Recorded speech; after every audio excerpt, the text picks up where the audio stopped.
The Sinking City is a narrative-focused investigation game developed by Frogwares and published by Big Ben Interactive. This review is based on the PS4 version of the game. Set in the 1920s, you play as the Navy veteran and private investigator Charles Reed, who freshly arrives on an old barge to the fictional town of Oakmont.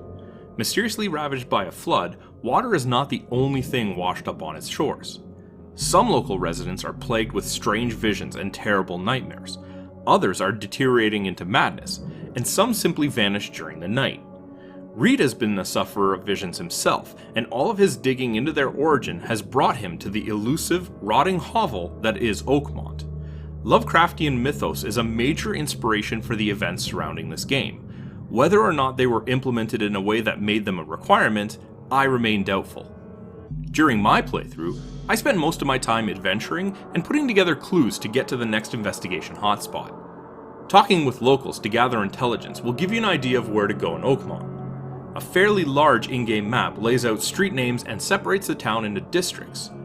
Aside from a few markers like the police station, city hall, library, and hospital, the game expects you to place your own waypoints based on your conclusions from investigating. The city streets have flooded.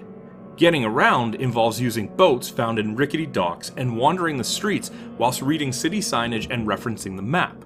The boats are free to use and are often the only way to get into certain locations. After arriving on a scene, clues come in the form of conversations, physical evidence, and objects strewn about various homes, alleys, and businesses. At times, your human eyes are not keen enough to unlock the secrets of a crime scene.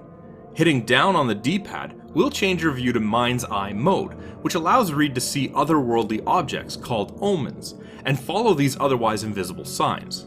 During some cases, when all key evidence has been gathered, Reed can perform retrocognition. Walking through the crime scene, he is able to piece together a few key events that occurred. If the player can sequence them correctly, new evidence is added to the casebook file, and that evidence can be used for further investigations.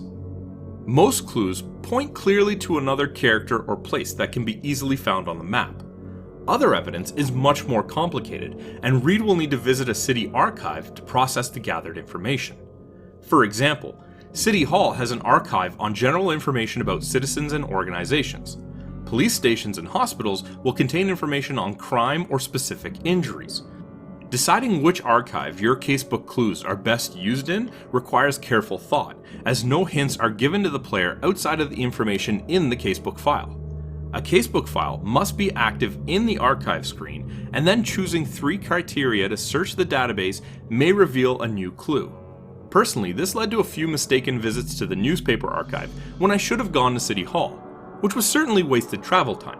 However, it always felt like the answers made sense when I came up with actual results. One of the more interesting parts of the casebook is the ability to make choices on how Detective Reed interprets the information. For example, choosing whether or not you believe someone can change how you present information to quest givers, drastically altering the game world and certain characters' fates. Occasionally, combatants will present themselves while you are doing your investigating and must be dealt with appropriately. Combat in the Sinking City is stiff and a little awkward.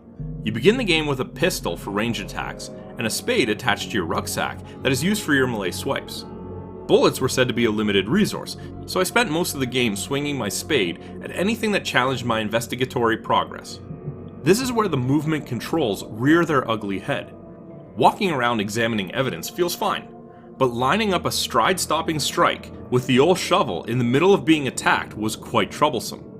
Finding solutions to this awkward movement led me to discover a fairly combat-breaking exploit early on. The spade has a defined damage-dealing area in front of Reed's model. If there happens to be a wall, fence, door, or bench in this space, along with the targeted enemy, Reed is fully protected behind cover while all enemies feel the spade's wrath. Running away and angrily shoveling the corner of a wall or doorway was quite effective in most combat situations, but lacked the honor of a real victory. As the game progresses, a number of firearms become available for general use.